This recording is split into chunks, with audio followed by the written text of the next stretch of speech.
lot about the history and trends of children's literature during Chapter 5 this week.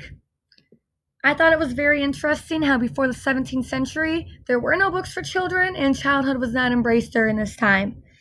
And in 1693, John Locke introduced childhood and he made a proposal for children's books to be created. And when they first came out, these books were only available for the rich and they were handwritten and they intended to teach children how to act in society. This continued on for a while through the whole 17th century. And in the 1800s, which was a long while after John Locke came around, that there was a lot of changes in children's books and was the most influential time for children's literature.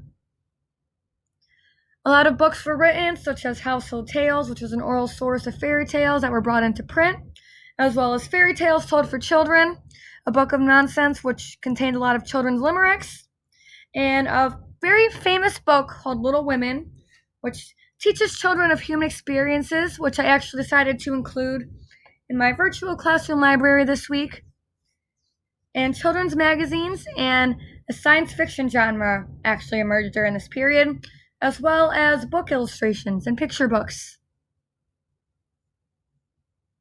And into the 20th century, picture books became really big. A famous book known as Wonderful World of Oz was written, which was the first American fairy tale. Peter Rabbit was written, which combines words and pictures, which was actually the first to do that.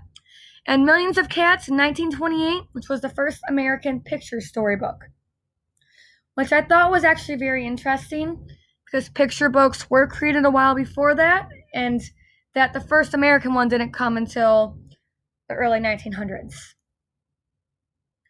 And the middle of the 1900s was the New Realism period, which is a stable time for children's books. There was a lot of awards for literature written during this time, such as the Christian Andersen Prize in 1956. In the 1960s, schools started giving grants to school libraries to buy books for their students, which I thought was interesting how much later that happened. And then during this time, there was actually a lot of social issues in the world, and books started being created to focus more on these. And books were actually started being written about minorities during this time, which is why I included the story The Snowy Day in my library this week, which focuses on a African American child exploring.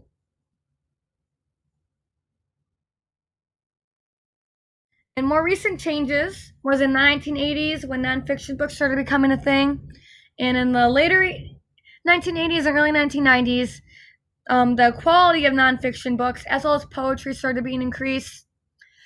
There was a award created in 1990 for nonfiction books, and there was also an award created for authors in 2004. 2000s, there was many other awards were created.